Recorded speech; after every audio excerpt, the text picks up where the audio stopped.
Don news में मुजाहिद बिल्ली आपको खुश आमदीद कहता है। और जिस बात का ख़तरा था बिल आखिर वो हुआ।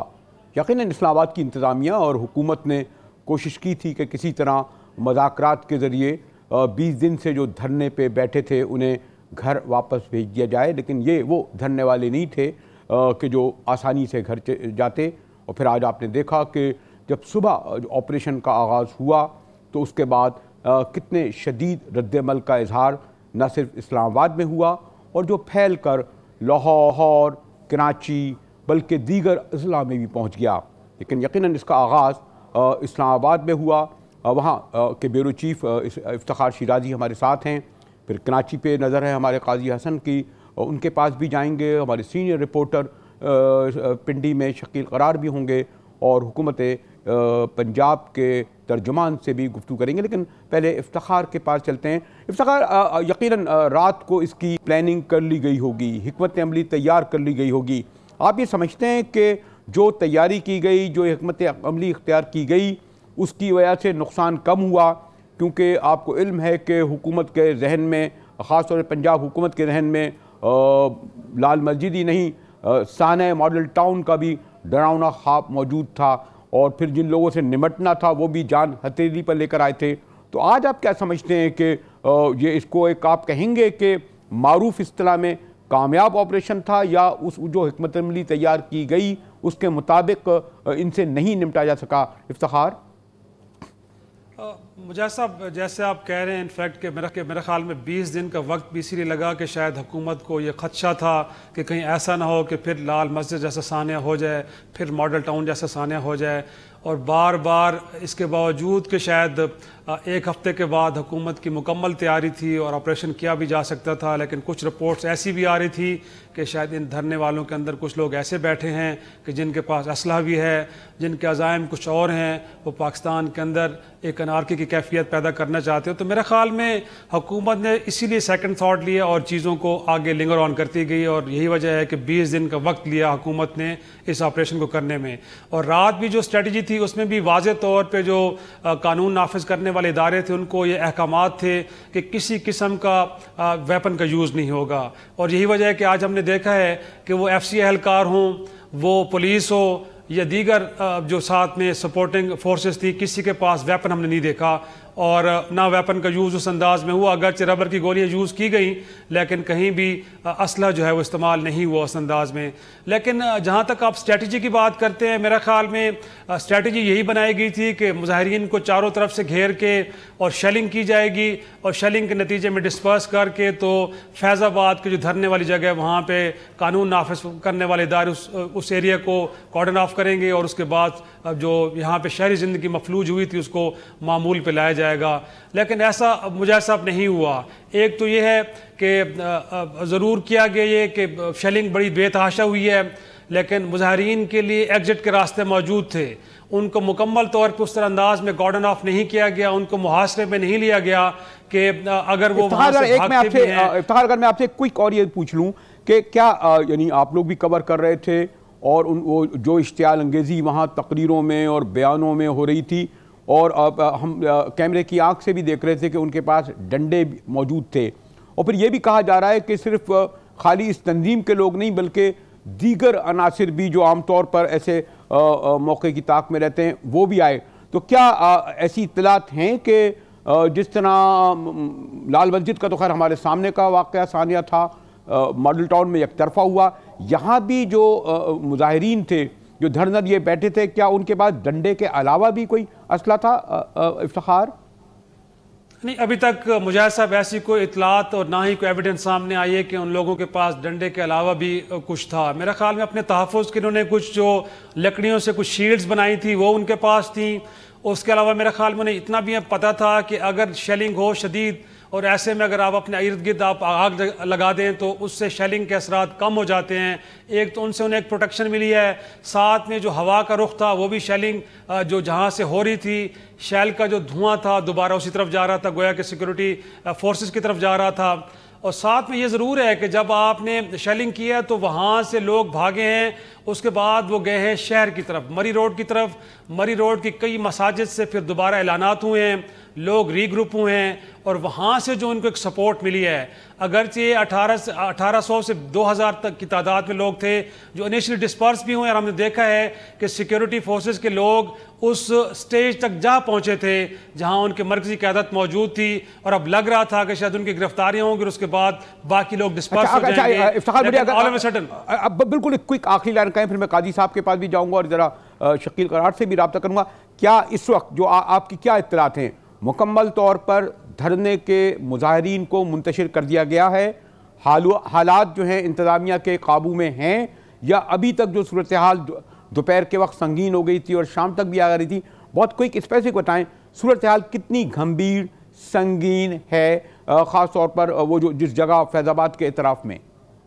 बरेलवी साहब, मेरे ख्याल में सुबह वहाँ पे 1800 लोग मौजूद थे और इस वक्त उनकी तादाद 6000 से 8000 हो चुकी है, और इस्लामाबाद पिंडी के वो रास्ते जो इस ऑपरेशन से पहले खुले थे उनमें से बेशतर रास्ते बंद हो चुके हैं। तो इस वक्त सूरत हाल यही है, तो हम कह सकते हैं कि जो ऑपरेशन का पहला मरहला था वो बुरी तरह नाकाम हो गया है। ओके, काजी साहब के पास चलता हूँ। वैसे फिर मैंने कहा आज ख़ास तौर पर सियालकोट में वफाकी वज़ीर कानून, क्योंकि उनका कहा जाता है मुअय्यन तौर पर ये लॉ वो लाए थे, आज उनके घर पर सियालकोट में उनके हवेली पर हमला हुआ है। वहाँ हम अपने डॉन न्यूज़ के नुमाइंदे से मालूम करेंगे कि वहाँ कितना बड़ा नुकसान हुआ। काजी साहब, आप फॉलो कर रहे थे जो नुमाइश पे धरना दिया, गालिबन उसकी ज़्यादा बड़ी तादाद नहीं थी और एक हद तक वो पुरअमन भी थे। जब सुबह इस्लामाबाद में ऑपरेशन की खबर आई, उसके बाद गालिबन कराची में भी मुजाहिरीन में आहिस्ता आहिस्ता इश्ताल फैला, और फिर दोपहर तक तो फिर वो मेरे ख्याल में आधे से ज़्यादा शहर उनकी गिरफ्त में था। अब आपके पास क्या ख़बरें हैं, किस हद तक शहर के कौन कौन से इलाके डिस्टर्ब हैं? क्योंकि अब बेशुमार लोग जो अपने ऑफिसेस के लिए निकले थे, कारोबार के लिए निकले थे, वो मुख्तलिफ जगह यरगमाल होकर रह गए। क्या काजी साहब सूरत हाल है? बरेली साहब, बिल्कुल, ये जब इस्लामाबाद का वाक़या हुआ था तो पुरअमन तौर पे एमेजिना रोड पे जो गुज़श्ता हफ्ते से मुजाहिरीन जो बैठे थे धरने के, और जब ये उनको ख़बर मिली इस्लामाबाद ऑपरेशन में, उसके बाद उसमें इश्तियाल अंगेज़ी आई, तकारीर की गई और आहिस्ता आहिस्ता मजमा जमा होता रह गया। तो पुलिस हुकाम भी थे, पुलिस एहलकार भी थे, लेकिन उन्होंने किसी भी मुजाहिरीन को उसमें इज्तिमा में बैठने के लिए नहीं रोका, उनको बआसानी आने दिया गया। उसके बाद दोपहर के वक्त तकरीबन कराची के 35 से 37 ऐसे मुकामात हैं, मरकज़ी मुकामात के अलावा छोटे बड़े मुकामात, जहाँ ये मुजाहिरीन जो हैं वो धरना दे के बैठ गए, जिसकी वजह से ट्रैफिक बदतरीन जाम हुआ। लेकिन इसके बावजूद भी कई मुकामात पे हमने ये देखा कि जहाँ से एम्बुलेंस गुजरती थी तो उसको वो ज़रस्ता देने की कोशिश करते थे।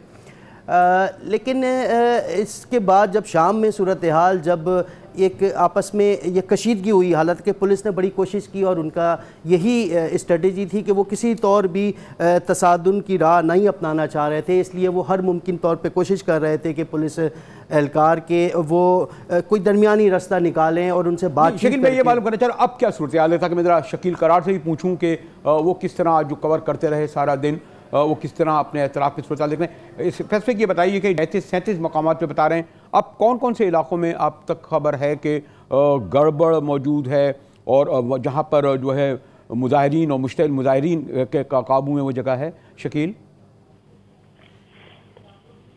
जी, चलिए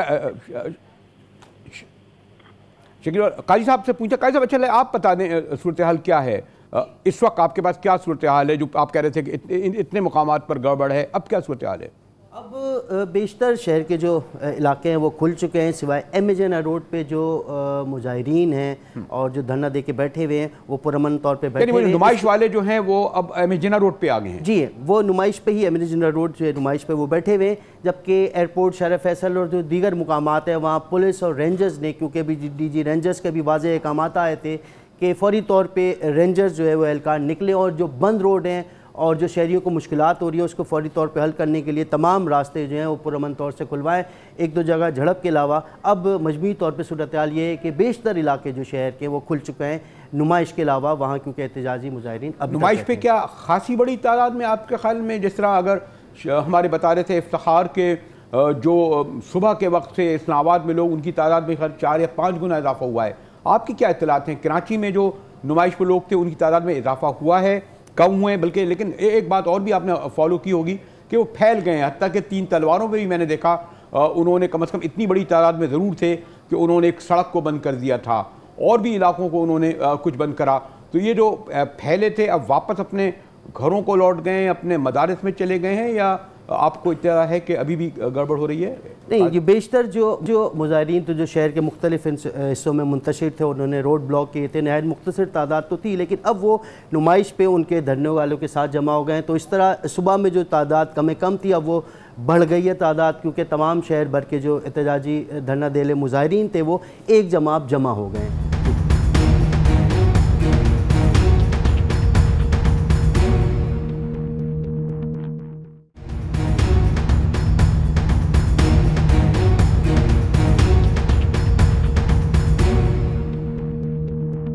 आ गए शकील, आज आपने सारा दिन कवर किया और हमें शिराजी साहब ये कह रहे थे कि जिनकी तादाद सुबह के वक्त अगर 2-2.5 हज़ार थी, वो तादाद बढ़ गई है और गालिबन उनकी तरफ से जो एग्रेसिव और एटीट्यूड है उसके सबब खासी बड़ी तादाद में ज़ख्मियों की तादाद पुलिस एहलकारों की है। अब क्या सूरत हाल है और आपको लगता है कि ये जो हमारे इफ्तिखार शिराजी कह रहे थे कि ऑपरेशन का जो पहला मरहला लगता यह है कि वो नाकाम हो गया, कामयाब नहीं हो सकी इंतज़ामिया इस पर काबू पाने पे, आपकी क्या इत्तलात हैं शकील? बरली साहब, पहली बात तो ये कि पुलिस और दीगर फोर्सेस जो है वो बिल्कुल स्टेज के पास पहुंच चुकी थी। सिर्फ 1 घंटा मजीद और अगर सस्टेन करते तो ये धरना खत्म हो जाता।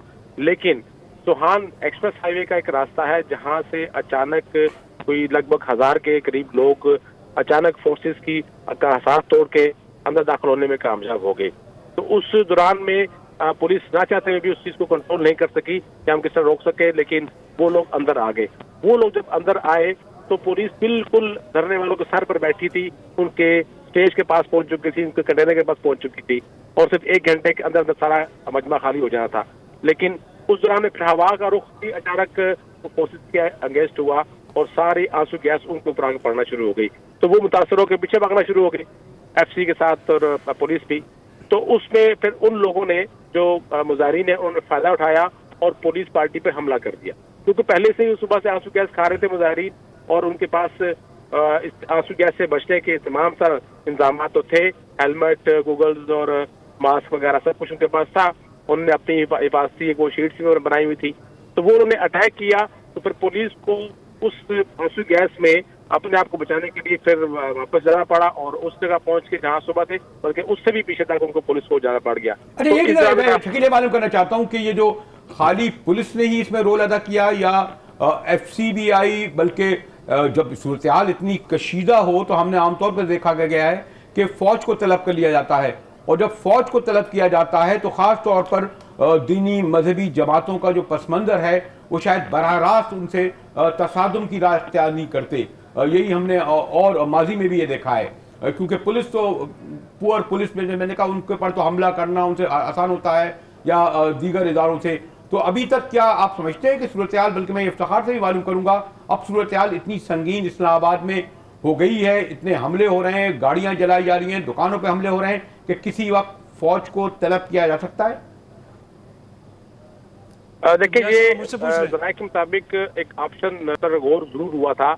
डिस्ट्रिक्ट एडमिनिस्ट्रेशन ने बातचीत भी की थी इंटीरियर मिनिस्ट्री में और लेकिन चूंकि ऊपर से कोई पॉजिटिव जवाब नहीं आया तो ये तजवीज़ भी जो है वहीं दब गई, क्योंकि गवर्नमेंट ने यकीनन देखा होगा कि आगे हम अगर रिक्वेस्ट करते हैं आर्मी को आने की तो वो मालूम है कि क्या रिस्पॉन्स दे, तो इसलिए फिर इंटीरियर मिनिस्ट्री ने कोई उनको पॉजिटिव रिस्पॉन्स नहीं दिया तो वो मामला दब गया।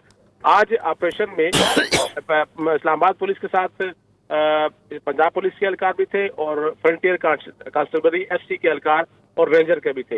FC Punjab police Islamabad police ने बाकायदा तौर पर इस ऑपरेशन में हिस्सा लिया, प्रैक्टिकल हिस्सा लिया, पथराव भी करते रहे, आंसू गैस भी करते रहे। मैं जो शकील आपसे मालूम करना चाह रहा था वो, चलिए मैं इफ्तिखार के बाद चलता हूं। इफ्तिखार, आपको यकीन अगर आप फॉलो कर रहे हैं और मुताल्लिका इदारों एजेंसियों से भी आपका राब्ता होगा, क्योंकि सूरत हाल जिस तरह आप संगीन बता रहे हैं ये तो लगता है कि अब पुलिस के काबू में तो सूरत हाल नहीं रही, कमोवेश कोई 12 घंटे से ऊपर हो गए हैं।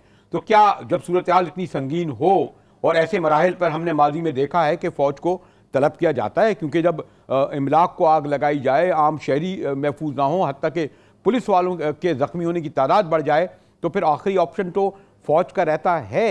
और फ़ौज जब आती है तो आपको इल्म है कि फिर शायद रवैया भी मुजाहिदीन का, और ख़ास तौर पर अगर उनका दीनी और मदनी पस मंज़र हो, ज़रा तब्दील हो जाता है, क्योंकि वो बराह रास्त कन्फ्रंटेशन नहीं करना चाहते फ़ौज से। इफ्तिखार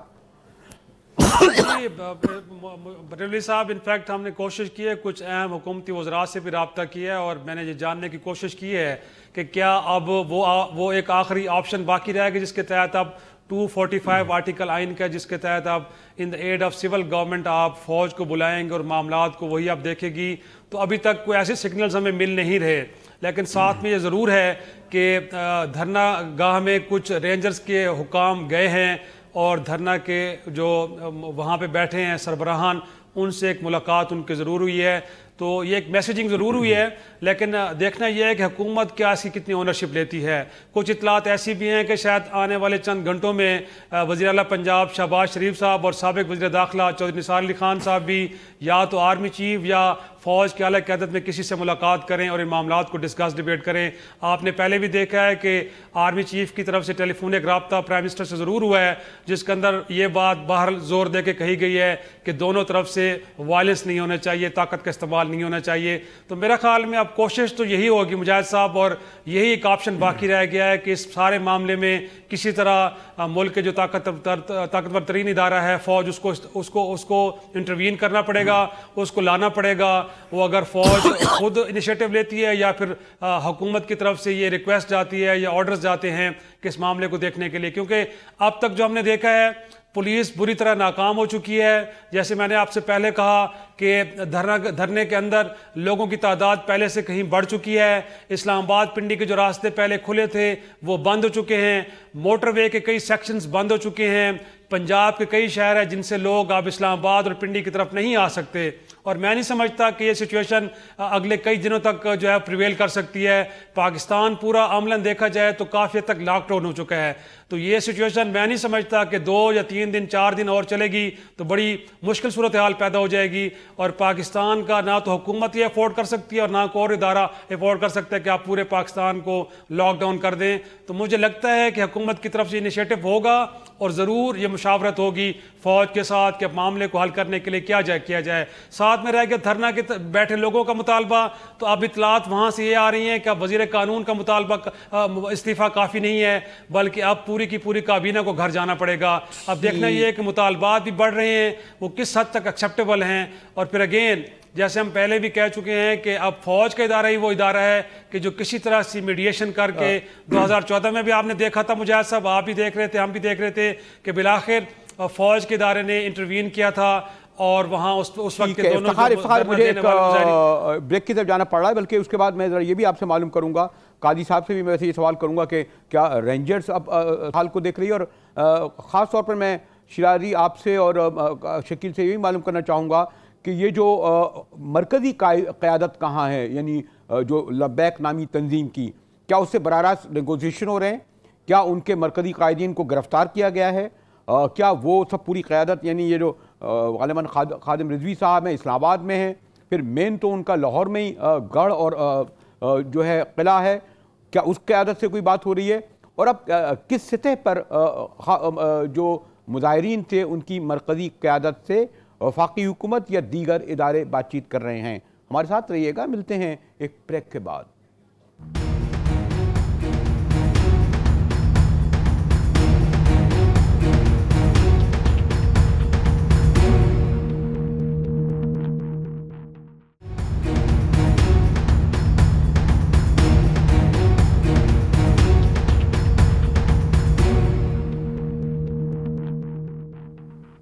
डॉन न्यूज़ में एक बार फिर मुजाहिद बिल्ली आपको खुशामदीद कहता है। इफ्तिखार शिराजी ब्यूरो चीफ इस्लामाबाद हमारे साथ हैं, शकील करार भी हमारे साथ हैं जो आज सारा दिन हमें ताज़ा तरीन सूरत हाल से आगाह करते रहे, काजी हसन साहब कराची ब्यूरो के। और मैं सियालकोट भी जाना चाहूँगा जहाँ वफाकी वज़ीर कानून की हवेली पर हमले की खबर आई है। कोशिश करें कि हुकूमत पंजाब के तर्जुमान से भी रब्ता कायम किया जाए।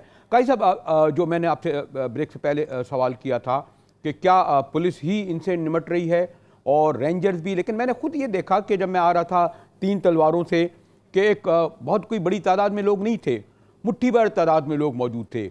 हमने कराची प्रेस क्लब के सामने देखा है कि बेचारे अगर टीचर्स हुए या नर्सें हुई या आम लोग अगर थोड़े से 100-200 जमा हो जाते हैं तो उनके खिलाफ किस बेईमाना तरीके से पुलिस हमलावर होती है। और ये कोई बहुत बड़ी तादाद नहीं थी, बड़ा कोई ऐसा लग रहा था कि जैसे कोई फ्रेंडली धरना हो रहा है, यानी रेंजर के एहलकार भी देख रहे थे, पुलिस भी देख रहे थे, और पूरा उन्होंने मेन रोड, आपको पता है कि 3 तलवारों की कितनी अहम है, जो दूर तक जाती है, उनके खिलाफ कम से कम 1-1.5 घंटे तक तो मैं देखता रहा, कोई कार्रवाई नहीं हुई। तो क्या सूरत हाल है? यानी ये जो धरना देने वाले कराची में तो कम से कम इतनी बड़ी तादाद में नहीं थे कि उन्हें वहाँ से नहीं उठाया जाता। काजी साहब, ये बिल्कुल आपने सही फरमाया, और इसकी मिसाल भी आपने बिल्कुल सही फरमाया कि चंद दिन पहले ही कराची प्रेस क्लब के बाहर जो असातिज़ा थी और ख़ास तौर पे ख़वातीन असातिज़ा, उन्होंने एक एहतजाज किया और वो वज़ीर आला हाउस जाना चाह रही थी। तो पुलिस ने जिस तेज़ी से और बड़े उसमें तशद्दुद का भी अंसर शामिल था, उनको धरने को चंद मिनटों में बिल्कुल खाली कर दिया, हटा दिया और वो रोड खाली कर दिया। लेकिन आज जो धरने का हमने ये देखा कि जो एहतजाजी मुजाहिरीन थे, धरना देने वाले, जिस मुकाम पे और जहाँ दिल उनका चाहता था वो बैठ जाते थे। और पुलिस भी, मेरे ख़्याल से ये जो हमारे ज़राए से बात हुई थी पुलिस के आला हुकाम से, उनका ये कहना था वो किसी सूरत में तशद्दुद की राह और तसादुम की राह नहीं चाह रहे। अगर हमने इनको ज़बरदस्ती रोकने की कोशिश की और इनके साथ कोई ज़बरदस्ती की हटाने के लिए, रोड क्लियर कराने के लिए, तो ये तशद्दुद पे उतर आएंगे। और उसका ऐसा नहीं है ना, देखें मेरे ख्याल में उनके पास कोई बहुत ज़्यादा वो नहीं था। मेरे ख्याल में ये जो रवैया है अपोलोजेटिक, यही मैं इफ्तिखार शिराजी आपसे ही मालूम करूँगा। आपने देखा कि पंजाब में ख़ास तौर पर जो डॉक्टर्स और नर्सें या दीगर और इदारों के लोग जिस तरह आते हैं उन पर जो तशद्दुद होता है, खैर मैं इस वक्त साना मॉडल टाउन की याद दिलाना नहीं चाहता, लेकिन ये जो पिछले 20 दिन से, और इस सिलसिले में मैं बहरहाल अपनी सुप्रीम कोर्ट के उन जजेस हजरात को की जुर्रत को का जिक्र करूँगा कि जिन्होंने बहुत वादे तौर पर इंतजामिया से कहा कि आप कार्रवाई क्यों नहीं कर रहे। और उससे भी बढ़कर आपने हमारे एक मैं सुप्रीम कोर्ट के एक जज का ये भी सुन रहा था कि वो बाकायदा मुखातिब हो रहे थे उन लोगों से, जो मुजाहिदीन के लीडरों से, कि आपको दीन ये नहीं बताता। तो ये जो, और फिर ये भी कहा गया कि सप्लाई कैसे आ रही है। तो ये आप फॉलो करते रहें। माजी में भी धरने, जिस जगह वो लोग बैठे थे, जब कोई परिंदा पर नहीं मार सकता था बाहर से, तो 20 दिन तक बैठे रहे। इसके माने उनके खाने पीने की सप्लाई लाइन भी जारी थी, उन लोगों की आमद रफ्त भी जारी थी, फिर तादाद में भी इजाफा हुआ। तो ये जो एक अपोलोजेटिक रवैया इस्लामाबाद की इंतज़ामिया का, चाहे ऊपर कहने वालों से हो, फिर देखा आपने उन्होंने उससे फ़ायदा उठाया और फिर एग्रेसिव हुए, तादाद में इजाफा हुआ। अगर इब्तदा में ही इसको, यानी मैं ये नहीं कहता कि कतई तौर पर किसी भी धरने को, किसी भी मुजाहिरीन को, उनके कोई भी मुतालबे हों, उनके खिलाफ आनी हाथ इस्तेमाल नहीं करना चाहिए, उनके पास उन पर गोलियां नहीं चलनी चाहिए। लेकिन डबल स्टैंडर्ड, दोहरा मेयार भी नज़र आता है बहरहाल हमको माजी के मुकाबले में इस धरने से निमटने के लिए। इफ्तिखार शिराजी, मुजाहिद साहब, मेरे ख्याल में दीगर धरनों में और इस धरने में जो बुनियादी फ़र्क है कि दीगर धरनों का जो फेस है वो पॉलिटिकल फेस होता है, उनका फेस रिलीजियस नहीं होता। इस धरने का जो फेस है वो रिलीजियस है, और मेरा ख्याल में यही एक बुनियादी वजह है कि जिसकी वजह से रियासती इदारे बड़े सब्र व तहम्मुल का और डुअल स्टैंडर्ड्स का मुजाहरा करते हैं। यही वजह होती है कि उस दिन आपने देखा है एहसन इकबाल को बिलाखिर कहना पड़ा कि अगर आप यहाँ पे ताकत का इस्तेमाल करते हैं तो पाकिस्तान के अंदर मेजॉरिटी जो स्कूल ऑफ थॉट है, जो मेजॉरिटी फ़िरका है, वो बरेलवी फ़िरका है, और बुनियादी तौर पे वो 2018 के इलेक्शन में अपना बहुत बड़ा वोट बैंक लूज़ कर देंगे। तो मेरा ख्याल में जो सियासी जमात के लिए, हुकूमत के लिए सबसे बड़ा लम्हा फ़िक्र था वो ये था कि अगर इनके ख़िलाफ़ ताकत का इस्तेमाल होता है और उसके नतीजे में कुछ कैजुअलिटी होती है, कुछ हो जाता है, तो बुनियादी तौर पे लूज़र मुस्लिम लीग नून होगी, और 2018 के इलेक्शन में जब वो जाएंगे तो उनके लिए सबसे बड़ा प्रॉब्लम ये होगा कि वो क्या, किस किस्म का डिफेंस नहीं। लेकिन इफ्तिखार, लेकिन आपने देखा कि मुस्लिम लीग नून के खिलाफ तो NA 120 में ये जो जमात है इसका ज़हूर तो यानी अगर पस मंज़र जहन में रखें पॉलिटिकल, तो NA 120 से हुआ ना, और उन्होंने कोई बहुत बड़ी यानी 7,000 वोट हासिल किए। लोग कहते हैं यानी एक मौसर क़ुव्वत। फिर हमारे जो दूसरी मुस्लिम लीग आई उन्होंने भी 5,000 कुछ 13,000 वोट हासिल किए। माजी में भी आपको इल्म है कि मजहबी जमातें, एक वो जो मुशर्रफ फ्रेंडली MMA को छोड़कर कभी भी आवाम की अक्सरियत को अपने स्लोगन से, अपने मकतबे, अपने नज़रिए की बुनियाद पर लोग इनको वोट नहीं देते। ये दरअसल अपने ये जो बहुत सारे वजूह हैं जिसकी मैं तफसील में नहीं जाऊँगा, जिसके सबब ये ताकतवर होते हैं, और उसमें एक रवैया होता है हमारी सियासी जमातों का भी। अब आप ये देखें ना कि मौलाना फजल रहमान और सिराजुल हक साहब और मौलाना समीउल हक, हत्ता कि मैं इमरान खान साहब जैसे शख्सियत का देख रहा था कि वो उनका अभी भी रद्द-ए-अमल बड़ा अपोलोजेटिक था। तमाम सियासी जमातें खामोश हैं। वरना ठीक है, हुकूमत से लड़ाई लड़नी चाहिए, नवाज शरीफ की हुकूमत हो या खाका नबाजी की हुकूमत हो, हुकूमत से सियासी लड़ाई लड़ना चाहिए। लेकिन जब ऐसा मौका हो कि जब ये जो पूरे जो एक छोटी तादाद में एक अक़लियत जो है, जबकि पार्लियामेंट ने एक बिल भी पास कर चुका, कानून को हाथ में ले रही है, तशद्दुद पर आमादा है, उस वक्त तो पॉलिटिकल पार्टीज़ को बल्कि मैं समझता हूँ कि हुकूमत को चाहिए था कि उनको बुलाती और कहती कि आइए देखें इनके ज़रिए हम निगोशिएट करें या इनसे बातचीत करें, उनको एक पेज पे लाते। इफ्तिखार शिराजी, यकीनी तौर पर मुजाहिद साहब, आपने जो बात की है, हकायक तो यही कहते हैं कि ऐसा ही होना चाहिए जिस तरह आप फरमा रहे हैं। इस क्राइसिस के अंदर तमाम स्टेक होल्डर्स को ओनरशिप लेनी चाहिए थी, और ये मसला किसी एक सियासी जमात का नहीं है, सिर्फ हुकूमत का नहीं है, ये पाकिस्तान का मसला है। तो मेरे ख्याल में पहले मरहले पर तो उसकी डेफिनेशन को ठीक करना चाहिए। अगर दीगर सियासी जमातें ये समझ रही हैं कि इस वक्त ये प्रॉब्लम नून लीग के लिए, हुकूमत के लिए है, उनके लिए नहीं है, तो मेरे ख्याल में सबसे ज़्यादा अहमकाना सोच उनकी है। कल को इस तरह की सिचुएशन उनके खिलाफ जब वो हुकूमत में होंगे तो उस वक्त भी हो सकती है।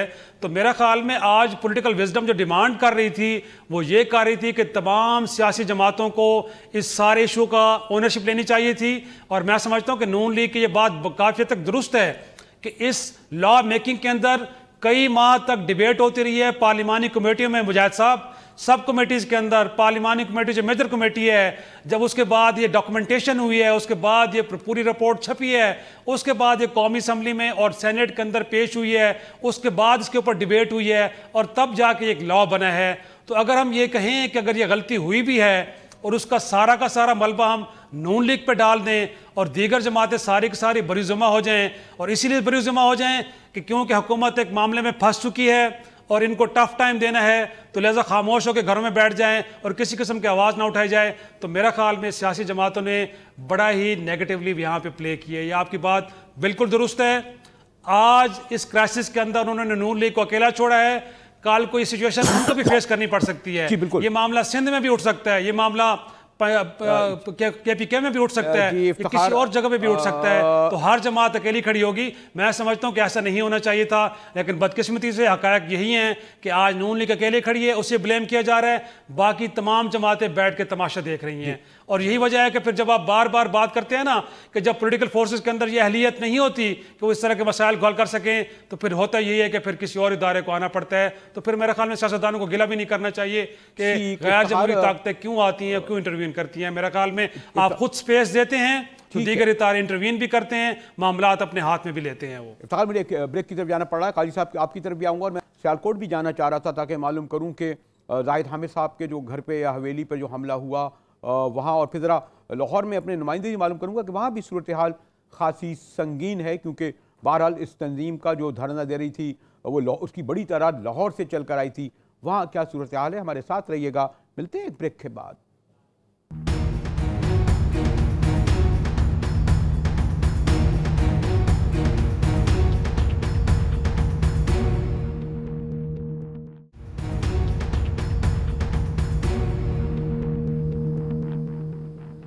मुजाहिद वली एक बार फिर आपको खुशामदीद कहता है। अभी ब्रेक से पहले इफ्तिखार शिराजी से गुफ्तगू हो रही थी, उनका जो कहना था कि इस वक्त अगर नून लीग को हमारी दीगर सियासी पार्टियां सिर्फ स्कोरिंग की खातिर तनहा छोड़ रही हैं तो उन्हें भी पावर में आना है। ख़ासतौर पर तहरीक इंसाफ हुई या पीपल्स पार्टी हुई और फिर मजहबी जमातों की मुजरमाना खामोशी भी जो है वो बड़ी तशवीशनाक है कि ये मसला खाली हुकूमत का नहीं है। जो लोग तशद्दुद पर आमादा हुए हैं और जो जिस इशू को लेकर वो उठ रहे हैं, ये तो बड़े ख़तरनाक सिमत में ले जाएगा। मैं सियालकोट में और लाहौर में भी रब्ता करना चाह रहा था। काजी साहब, यहाँ क्या सूरत हाल है? यहाँ भी मैंने देखा आज सुबह तो खैर ठीक है, हमारे वज़ीर आला साहब गए और उन्होंने हब पुल का इफ्तिताह भी किया। उस तक सूरत हाल इतनी संगीन नहीं हुई थी। दीगर पॉलिटिकल पार्टीज़ का भी कोई रद्दमल सामने नहीं आया। तो हम ये समझें कि कराची में सूरत हाल बहरहाल इतनी संगीन नहीं हुई जिसकी तवक्को की जा रही थी। इस्लामाबाद में तो आपने देखा कि खासी बड़ी तादाद में पुलिस एहलकार भी ज़ख्मी हुए हैं। आपके क्या इत्तला है काजी साहब, कराची में पुलिस एहलकार या मुजाहिरीन में कोई ऐसा तसादुम हुआ कि जिसमें कुछ ज़्यादा बड़े पैमाने पर लोग ज़ख्मी हुए हों या खुदा ना करें। जी काजी साहब। जी बिल्कुल, ऐसा अभी हुआ है कई मुकामात पे झड़पों में मुजाहिरीन और पुलिस एहलकारों में आंसू गैस के शेल लगने से तकरीबन 2 दर्जन से ज़ायद जो अफराद हैं, पुलिस एहलकार समेत जो मुजाहिरीन हैं, वो ज़ख्मी हुए और उनको तिब्बी इमदाद भी दे के फारिग कर दिया गया है।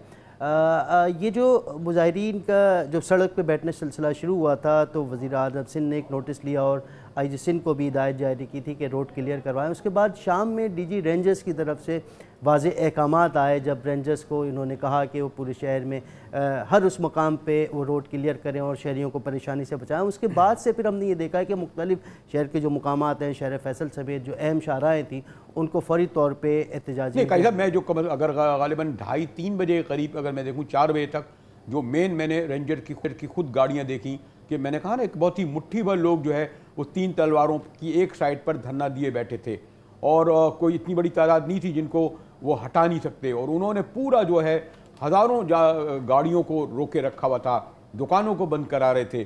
तो जैसे मैं पहले भी आपसे कह रहा था कि जब प्रेस क्लब के सामने या गवर्नर हाउस या CM हाउस के सामने अगर लोग अपने मुतालबात की खातिर, तनख्वाहों अलाउंस की खातिर या बरतरफियों की खातिर, तो ये ट्रीटमेंट दूसरा होता है, और इस तरह का हो तो इस तरह। काजी साहब बिल्कुल आपने सही फरमाया, लेकिन वो अभी जैसे शराई साहब भी फरमा रहे थे और उन्होंने बड़ा दुरुस्त बड़ा अच्छा तज़िया किया है कि ये इशू एक ऐसा था कि जिसमें एक मजहबी अंसर ऐसा शामिल था कि फौरी तौर पे इस पर, क्योंकि हर हुकूमत भी जो है और पुलिस एहलकार भी और जो दूसरे नहीं, लेकिन मेरे ख्याल में थोड़ी सा मैं आपसे इख्तलाफ करूँगा काजी साहब आपसे, और शायद थोड़ा सा मैं इफ्तिखार से कि ये जो मेरे ख्याल में ये वाला धरना और ये जो मुजाहरा था इफ्तिखार शिराजी गालिबन अमूमी तौर पर ये देख रहा था एक मीडिया का हल्का सॉरी टू से वो जो एक अपोलोजिस्टिक उनका रवैया हो जाता है, मुसाबकत की तौड़ में वो नेशनल इंटरेस्ट भी नहीं देखते। आज मेरी आपसे सुबह भी इस बात पर गुफ्तगू हो रही थी कि भाई हर चीज़ पर हुकूमत को लान तान मत करो, जितनी चाहे करो। लेकिन मैं एक और बात है इफ्तिखार आप अगर आपसे ये मालूम करूँ कि जब सेनेट में, कौमी असम्बली में, कमेटियों में तक तो इन्होंने रखा, लेकिन आप ये नहीं समझते कि हुकूमत को ये चाहिए था कि अब जब उन्होंने यकीनन धरने के लिए पहले से तैयारी की होगी, दिन मुकर्रर किया होगा, कम से कम इन तमाम पॉलिटिकल पार्टीज़ की सरकर्दा क़यादत को पिंडी इस्लामाबाद में जमा करते। वो ना आते तो वो एम्बेरस होते। उन्होंने मेरे ख्याल में ऑपरेशन से पहले मेन स्ट्रीम पॉलिटिकल पार्टीज़ की मरकज़ी नहीं तो सूबाई क़यादत को तो कॉल देनी थी कि जनाब अब हम धरना देने जा रहे हैं, हम धरना देने वालों के खिलाफ कार्रवाई करने जा रहे हैं, और उसके बाद आप फिर हम पर हमें मुर्द इल्ज़ाम नहीं ठहराइएगा। यही बात उन्हें मजहबी जमातों की क़यादत से भी कहनी थी। और मेरे ख्याल में ये मैं नहीं देख रहा कि अभी जो मैं फॉलो कर रहा हूँ, एहसान इकबाल साहब को चाहिए कि उन सबको अब अभी भी वक्त नहीं गया है कि ये कहें कि भाई उनका साथ दें, धरने वाले जो इश्तियाल अंगेज़ी कर रहे हैं और जो ऑपरेशन हो रहा है। इफ्तिखार शिराजी बिल्कुल बिल्कुल मुजाहिद साहब आप दुरुस्त बात कर रहे हैं, लेकिन इस वक्त जो हुकूमत का रवैया मुझे नज़र आ रहा है, जहाँ से मैं देख रहा हूँ, वो अगले 6 से 8 माह जो बाकी रहते हैं उनकी हुकूमत को उसको बचाने में लगी हुई है। इसीलिए वो शायद बिलावल भुट्टो जरदारी साहब से भी मिलना चाहते हैं, वो आसिफ अली जरदारी साहब से भी मिलना चाहते हैं, और वो मौलाना फजल रहमान से मुलाकातें भी करते हैं, अचकजई साहब से भी मिलते हैं। लेकिन मतमय नज़र बुनियादी तौर पर 6 से 8 माह के बाकी अरसे को बचाना और हुकूमत में रहना है। वो पाकिस्तान के कौमी मसाइल को हल करने के लिए एफर्ट नहीं कर रहे। यकीनी तौर पे होनी चाहिए थी, मेरे ख्याल में ये कौमी मसला है, इसकी ओनरशिप सबको लेनी चाहिए थी और हुकूमत को ये बावर कराना चाहिए था कि ये सब का मसला है और सब आएँ और बताएं कि हमें क्या करना चाहिए। और उससे आगे बढ़ के मैं मुजाहिद साहब ये कहूँगा कि माजी में जब इस तरह के डिस्प्यूट्स आए हैं तो आपने मुशाहिदुल्लाह साहब से इस्तीफ़ा लिया, आपने परवेज़ रशीद साहब से इस्तीफ़ा लिया, आपने अपने जो फॉरेन अफेयर्स के एडवाइज़र से उनसे इस्तीफ़ा लिया, आपने इवन के अपने सेनेटर से जो सिंध से थे उनसे इस्तीफ़ा लिया आपने। तो अब क्या कबाहत थी? मेरे ख्याल में इस मामले पे आपको अना का मसला नहीं बनाना चाहिए था।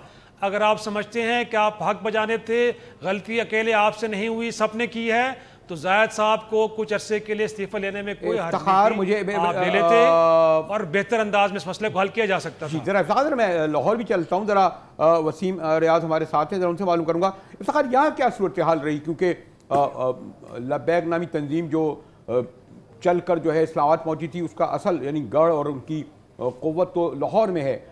सुबह तक तो ऐसी सूरत हाल नहीं थी, लेकिन शाम से ऐसी खबरें आने लगी कि लाहौर में भी पुरतशद्दुद मुजाहरे और कार्रवाइयाँ शुरू हो गई। अब क्या सूरत हाल है वसीम वहाँ पर?